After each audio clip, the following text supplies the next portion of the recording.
고민정은 창가에 앉아 내리는 비를 바라보고 있었습니다. 70이 넘은 나이지만 그녀의 등은 여전히 곧게 펴져 있었죠. 넓은 한옥의 마루는 적막감을 더 깊어지게 하는 듯 했어요. 오랜 세월 혼자 살아온 공간은 그녀의 외로움을 말없이 지켜보는 증인 같았습니다. 거실 한가운데 걸린 초상화는 언제나처럼 고민정의 시선을 붙잡았어요. 그림 속 젊은 여성의 눈빛은 마치 살아있는 듯 방 안을 향해 미소 짓고 있었죠. 고민정은 천천히 다가가 그림의 액자를 살며시 쓸었습니다. 내가 좀 더 용기가 있었다면. 입에서 새어나온 중얼거림은 빈 공간에 메아리처럼 퍼졌어요. 그림 속 여인은 고민정의 외동딸이었습니다. 20살 때 가문의 반대를 무릅쓰고 집을 떠난 이후로 소식이 끊긴 딸이었죠. 편지는 몇 년간 왔다가 어느 순간부터 완전히 끊겼고 그 후로는 그림만이 고민정의 곁에 남았습니다. 창밖으로 비가 더 거세게 내리기 시작했어요. 고민정은 몸을 일으켜 김비서에게 전화를 걸었습니다. 김비서님, 오늘 병원에 가야 할 것 같아요. 1시간 후 검은 세단이 빗줄기를 헤치며 도시의 번화가를 지나고 있었습니다. 창밖으로 지나가는 사람들의 모습이 빗방울에 일그러져 보였어요. 그때 고민정의 시선이 한 곳에 멈췄습니다. 어깨가 축 처진 소년이 건물 모퉁이에 서서 손을 내밀고 있었어요. 너무나 마른 몸에 흠뻑 젖은 옷은 피부에 달라붙어 있었고 초점 없는 눈빛이 무언가를 갈구하고 있었습니다. 잠시만 차를 세워주세요. 고민정의 말이 채 끝나기도 전에 소녀는 비틀거리더니 그대로 바닥에 쓰러졌어요. 고민정의 심장이 쿵 떨어지는 느낌이었습니다. 빨리요, 저 아이가. 빗물에 젖은 소녀는 의식을 잃은 채 고민정의 품에 안겨 차로 옮겨졌습니다. 죽은 듯이 가벼운 몸무게가 고민정의 가슴을 무겁게 짓눌렀어요. 집으로 돌아오는 내내 고민정은 소년의 창백한 얼굴을 내려다보며 말없이 손을 잡아주었습니다. 어서 주치의를 불러주세요. 현관에 들어서자마자 고민정은 급히 지시했죠. 소년은 고민정의 침실 중 하나에 눕혀졌고 1시간 만에 도착한 주치의는 아이를 꼼꼼히 진찰했습니다. 심한 영양실조와 탈수 상태입니다. 당장 수액을 맞아야 해요.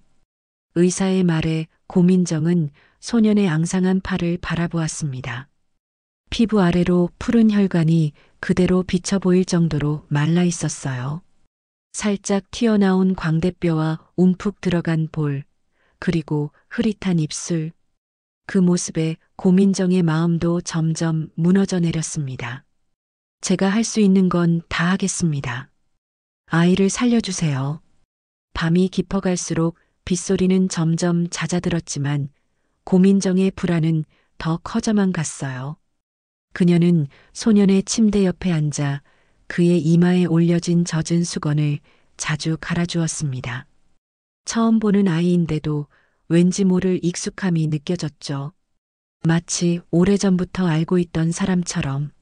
새벽이 되어서야 소년의 눈꺼풀이 살짝 움직였어요.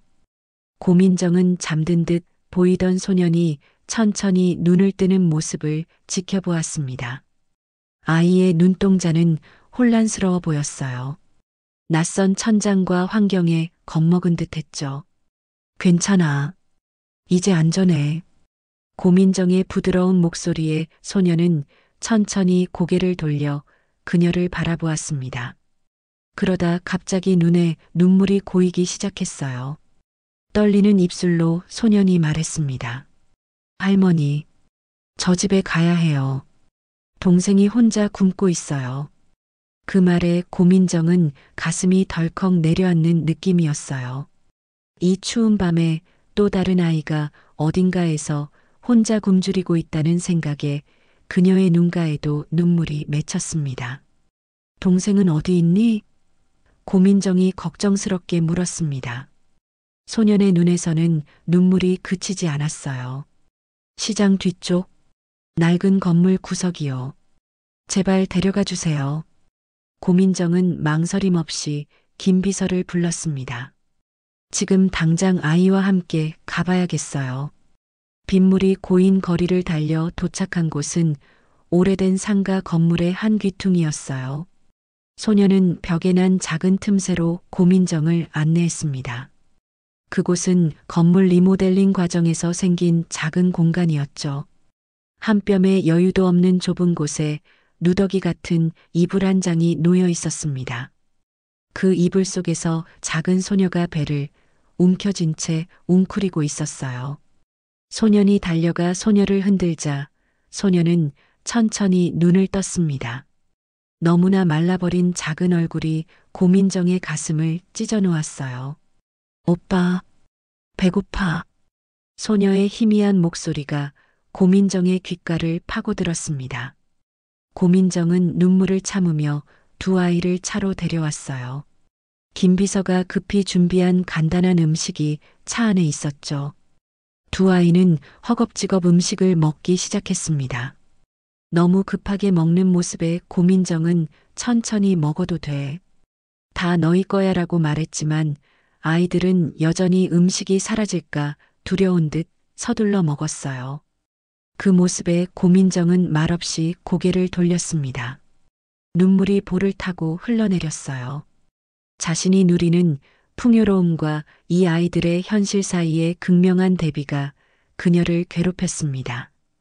기와집으로 돌아온 후 고민정은 소녀도 깨끗이 씻기고 따뜻한 옷을 입혔어요. 아이들은 마치 꿈을 꾸는 듯한 표정으로 넓은 집을 둘러보았습니다. 소녀는 여전히 경계하는 듯 했지만 소녀는 조금씩 안정을 찾아가는 듯 했죠. 그때였습니다. 거실을 지나던 남매가 갑자기 발걸음을 멈췄어요. 소년의 눈이 커지더니 벽에 걸린 초상화를 향해 천천히 다가갔습니다. 떨리는 손으로 그림을 가리키며 소년이 놀라 외쳤어요. 엄마, 왜 우리 엄마 그림이 여기에 있어요? 고민정은 그 자리에서 얼어붙었습니다. 소년의 말이 귓가에서 맴돌았어요. 엄마, 그림 속 여인은 고민정의 딸이었습니다. 그렇다면 이 아이들은 그 그림 속 사람이 내 엄마란 말이냐? 고민정의 목소리가 떨렸습니다. 소녀는 고개를 끄덕였어요. 네, 맞아요.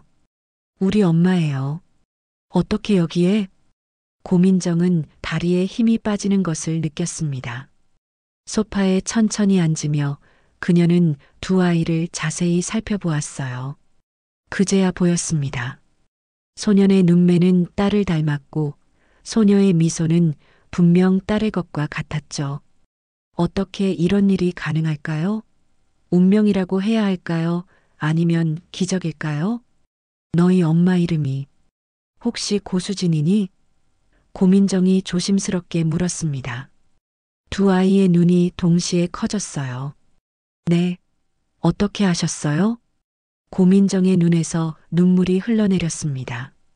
수진이는 내 딸이란다.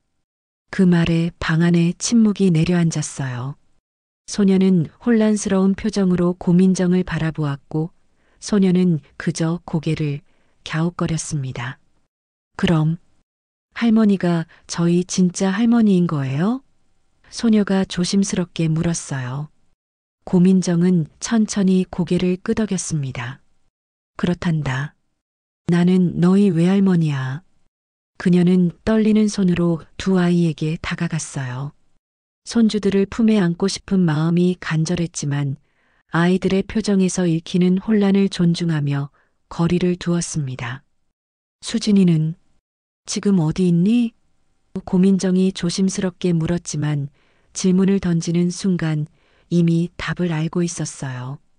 소년의 눈에서 눈물이 흘러내렸습니다. 엄마는 1년 전에 돌아가셨어요. 그 말은 칼처럼 고민정의 가슴을 파고들었어요. 딸이 세상을 떠났다니. 그것도 손주들을 이렇게 가난과 굶주림 속에 남겨둔 채로. 어떻게 된 거니? 고민정은 간신히 말을 이었습니다. 소녀는 깊은 한숨을 내쉬었어요. 아빠는 동생이 태어나고 얼마 안 돼 사고로 돌아가셨어요. 그 후로 엄마 혼자 우리를 키우셨는데 누군가에게 사기를 당하고 모든 돈을 잃었대요.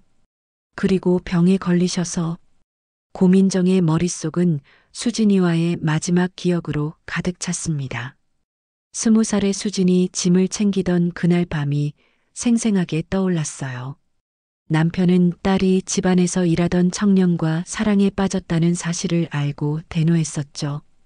가문의 수치라며 딸을 감금하려 했습니다.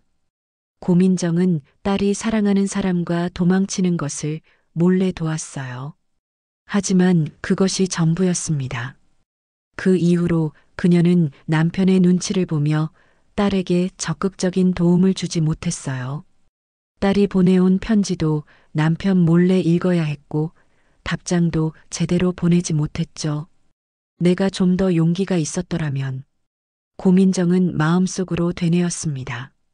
남편이 세상을 떠난 후에야 딸을 찾으려 했지만 이미 연락처는 바뀌어 있었고 편지도 돌아오지 않았어요. 그렇게 10년이 넘는 세월이 지나갔습니다. 엄마는 항상 할머니 얘기를 해주셨어요. 소년의 말에 고민정은 정신을 차렸습니다. 부자 집안의 따님이었는데 불효했다고, 그래서 용서를 구하고 싶었다고. 하지만 할아버지가 무서워서 연락을 못했대요. 고민정의 가슴이 무너져 내렸어요. 딸은 끝까지 자신을 미워하지 않았구나. 오히려 자신이 불효했다고 생각했다니. 아니야, 나쁜 건 엄마가 아니라 나란다. 고민정의 목소리가 흔들렸습니다. 나는 엄마를 제대로 지켜주지 못했어. 용기가 없었던 거야. 몇 분간 방 안에는 흐느낌 소리만 가득했어요. 고민정은 눈물을 닦으며 소년에게 물었습니다. 내 이름이 뭐니? 민호예요. 12살이고 동생은 미나 8살이에요. 민호와 미나. 고민정은 그 이름을 여러 번 속으로 되뇌었습니다. 딸이 지어준 이름이겠죠. 그녀는 손주들의 얼굴을 다시 한번 유심히 바라보았어요. 딸의 흔적이 분명히 보였습니다. 엄마 돌아가시고 나서 우리는 전세금도 다 빼앗기고 쫓겨났어요. 민호가 계속 이야기했습니다. 처음엔 엄마 친구 집에 있었는데 그분도 형편이 어려워서 오래 있을 수 없었어요. 그래서 길거리로 나오게 됐구나. 고민정이 민호의 말을 마무리했어요. 처음엔 아르바이트라도 하려 했는데 나이가 어려서 안 된다고 했어요. 민호는 담담하게 말을 이어갔습니다. 그래서 동생을 데리고 국어를 시작했죠. 하루하루 버티는 게 전부였어요. 고민정은 아이들이 겪었을 고통을 생각하며 가슴이 찢어지는 듯 했어요. 자신은 딸의 죽음도 모른 채 손주들은 거리에서 구걸하고 있었다니. 그 사실이 너무 고통스러웠습니다. 엄마는 돌아가시기 전까지 저희한테 항상 웃어주셨어요. 민호의 눈에서 눈물이 흘러내렸죠. 병원비 때문에 집도 팔고 모든 걸 다 잃었는데도 우리한테는 괜찮다고 행복하게 살자고 하셨어요. 미나가 작은 목소리로 말했습니다. 엄마는 매일 밤 할머니 꿈을 꿨대요. 할머니한테 미안하다고. 고민정은 더 이상 참을 수 없었어요. 그녀는 두 아이를 품에 안았습니다. 이제 다 괜찮아. 할머니가 너희를 지켜줄게. 다시는 혼자 둘지 않을게. 아이들은 처음에는 굳어 있다가 천천히 고민정의 품에 안겼어요. 너무 오랜만에 느끼는 따뜻한 포옹에 미나는 울음을 터뜨렸고 민호도 어깨를 떨었습니다. 그때 내가 좀 더 용기를 냈더라면. 고민정은 생각했습니다. 수진이가 얼마나 외로웠을까, 얼마나 힘들었을까. 하지만 그녀는 더 이상 후회에만 머무르지 않기로 결심했어요. 지금이라도 이렇게 만나게 된 것이 기적이라고 생각했습니다. 이제부터라도 자신의 모든 삶을 이 아이들에게 바치기로 했어요. 할머니가 늘 곁에 있을게. 다시는 혼자 두지 않을 거야. 고민정은 단단히 약속했습니다. 그날 밤 아이들은 깨끗하고 따뜻한 침대에서 잠들었어요. 고민정은 자신의 침실에 앉아 수진이의 사진을 바라보며 오랜 시간 이야기를 나눴습니다. 미안해, 수진아. 너무 늦었구나. 하지만 이제 민호와 미나는 내가 지켜줄게. 내가 못다한 사랑, 내가 대신 전해줄게. 창밖으로 비가 그치고 달빛이 스며들었어요. 고민정은 오랜만에 평온한 마음으로 잠에 들었습니다. 꿈속에서 수진이가 미소 지으며 그녀를 바라보고 있었어요. 다음 날 아침 햇살이 창문을 통해 부드럽게 방 안으로 스며들었습니다. 고민정은 일찍 일어나 아이들을 위한 아침 식사를 준비했어요. 손수국을 끓이고 밥을 짓는 것은 오랜만이었지만 그녀의 손길은 여전히 기억하고 있었습니다. 민호와 미나가 조심스럽게 부엌으로 들어왔어요. 여전히 어색함이 느껴졌지만 어제보다는 한결 편안해 보였습니다. 고민정은 따뜻한 미소로 아이들을 맞이했어요. 잘 잤니? 어서 와서 밥 먹자. 식탁에 앉은 아이들은 풍성한 아침 식사를 보고 눈을 크게 떴습니다. 미나는 작은 손으로 국그릇을 조심스럽게 들었고 민호는 천천히 밥을 떠먹기 시작했어요. 오늘은 너희를 위한 옷을 사러 가자꾸나. 그리고 필요한 건 뭐든지 말해. 고민정이 말했습니다. 민호는 여전히 경계하는 눈빛이었지만 고개를 끄덕였어요. 저희 정말 여기 있어도 되는 건가요? 고민정은 부드럽게 민호의 손을 잡았습니다. 당연하지. 이제 여기가 너희 집이야.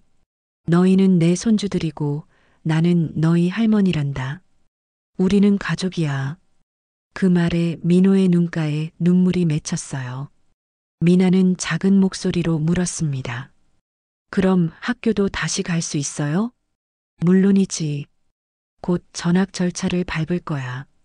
너희가 공부하고 싶은 것, 배우고 싶은 것 모두 할 수 있게 해줄게. 식사를 마친 후 그들은 딸의 초상화 앞에 함께 섰습니다. 고민정은 아이들에게 자신과 수진의 이야기를 더 자세히 들려주었어요. 가문의 반대, 자신의 소심함, 그리고 끝내 딸을 제대로 지키지 못했던 후회까지. 그때 내가 좀 더 용기를 냈더라면 너희 엄마가 그렇게 고생하지 않았을 텐데. 고민정의 목소리가 흔들렸습니다. 민호가 천천히 말했어요. 엄마는 할머니를 원망하지 않았어요. 돌아오고 싶었지만 용기가 없었대요. 고민정은 깊은 숨을 내쉬었습니다. 우리 둘 다 용기가 부족했구나. 하지만 이제는 달라질 거야. 그녀는 이제 더 이상 후회에만 머물지 않을 것이라고 다짐했어요. 수진이가 그토록 사랑했던 아이들을 위해 자신의 남은 인생을 바치기로 했습니다. 집안의 눈치, 세상의 시선 같은 것들은 더 이상 중요하지 않았어요. 이제부터 우리 세 사람 새로운 시작을 하자꾸나. 한 달이 지나고 계절은 봄으로 접어들었습니다. 고민정의 집에는 오랜만에 생기가 돌았어요. 민호와 미나는 새 학교에 잘 적응하고 있었고 매일 밤 할머니에게 학교에서 있었던 일들을 신나게 이야기했습니다. 고민정은 손주들이 필요한 것이라면 무엇이든 해주었어요. 그러나 무엇보다 중요한 것은 아이들에게 쏟는 사랑과 관심이었습니다. 함께 숙제를 하고 요리를 배우고 주말에는 공원에 나가 산책하는 일상이 쌓여갔어요. 할머니, 이거 봐요. 미나가 학교에서 그린 그림을 자랑스럽게 내밀었습니다. 그림 속에는 세 사람이 손을 잡고 있었어요. 우리 가족이라고 쓰여 있었죠. 고민정은 그림을 받아들며 미나를 꼭 안았습니다. 정말 예쁘구나. 이거 거실에 걸어두자. 민호도 많이 달라졌어요. 처음에는 경계하고 불안해하던 모습은 이제 점점 사라지고 가끔은 장난기 가득한 미소도 보이기 시작했습니다. 그는 공부도 열심히 했고 특히 그림 그리기에 재능을 보였어요. 엄마도 그림을 잘 그렸대. 나는 엄마를 닮았나 봐. 민호가 어느 날 말했습니다. 그 말에 고민정은 미소 지었어요. 그래, 내 엄마는 정말 그림을 잘 그렸단다. 그 초상화도 내 엄마가 그린 자화상이야. 어느 봄비 내리는 저녁, 세 사람은 거실에 모여 앉았습니다. 창밖으로 내리는 빗소리가 평화롭게 들려왔어요. 미나는 할머니의 무릎에 머리를 기대었고 민호는 수진의 초상화를 바라보고 있었습니다. 미나가 수줍게 손을 뻗어 초상화를 가리켰어요. 엄마도 여기 있었던 거구나. 고민정은 미나의 머리를 부드럽게 쓰다듬었습니다. 그래, 내 엄마도 여기 있었단다. 이제 여기가 너희 집이야. 민호가 천천히 고민정에게 다가와 앉았습니다. 할머니, 저 그림을 배우고 싶어요. 엄마처럼 그림을 그리고 싶어요. 고민정은 민호의 어깨를 감싸 안았어요. 좋은 생각이구나. 내일부터 좋은 선생님을 찾아볼게. 내가 원하는 건 무엇이든 할 수 있게 도와줄 거야. 밤이 깊어가는 동안 세 사람은 수진에 대한 이야기를 나누었습니다. 아이들은 엄마와의 추억을, 고민정은 어린 수진의 모습을 떠올리며 이야기했어요. 웃음과 눈물이 교차하는 시간이었죠. 할머니, 엄마가 가장 좋아했던 음식이 뭐예요? 미나가 궁금한 듯 물었습니다. 고민정은 잠시 생각에 잠겼어요. 너희 엄마는 떡볶이를 정말 좋아했단다. 매주 토요일마다 손수 만들어 먹곤 했지. 민호의 눈이 반짝였습니다. 저도 떡볶이 좋아해요. 엄마도 자주 해주셨어요. 그럼 이번 주말에 함께 만들어 볼까? 수진이에게 배운 특별한 레시피가 있단다. 고민정이 제안했어요. 마당에 봄비가 촉촉이 내리는 소리를 들으며 고민정은 처음으로 초상화 앞에서 미소를 지었습니다. 그동안 초상화를 볼 때마다 느꼈던 후회와 그리움 대신 이제는 감사함이 가득했어요. 딸은 떠났지만 소중한 선물을 남겨주었으니까요. 수진아, 걱정 마. 이제 민호와 미나는 내가 지켜줄게. 고민정은 마음속으로 속삭였습니다. 창밖으로 비가 그치고 달빛이 스며들었어요. 고민정은 양쪽에 아이들을 안고 천천히 눈을 감았습니다. 이제 그녀의 집은 더 이상 외롭지 않았어요. 오랜 세월 텅 빈 공간을 채우던 침묵 대신 이제는 아이들의 웃음소리가 가득했죠. 이 작은 가족은 이제 새로운 시작을 맞이했습니다. 과거의 상처와 후회는 천천히 치유되고 새로운 추억들이 쌓여갈 것이에요. 고민정은 이제 알았습니다.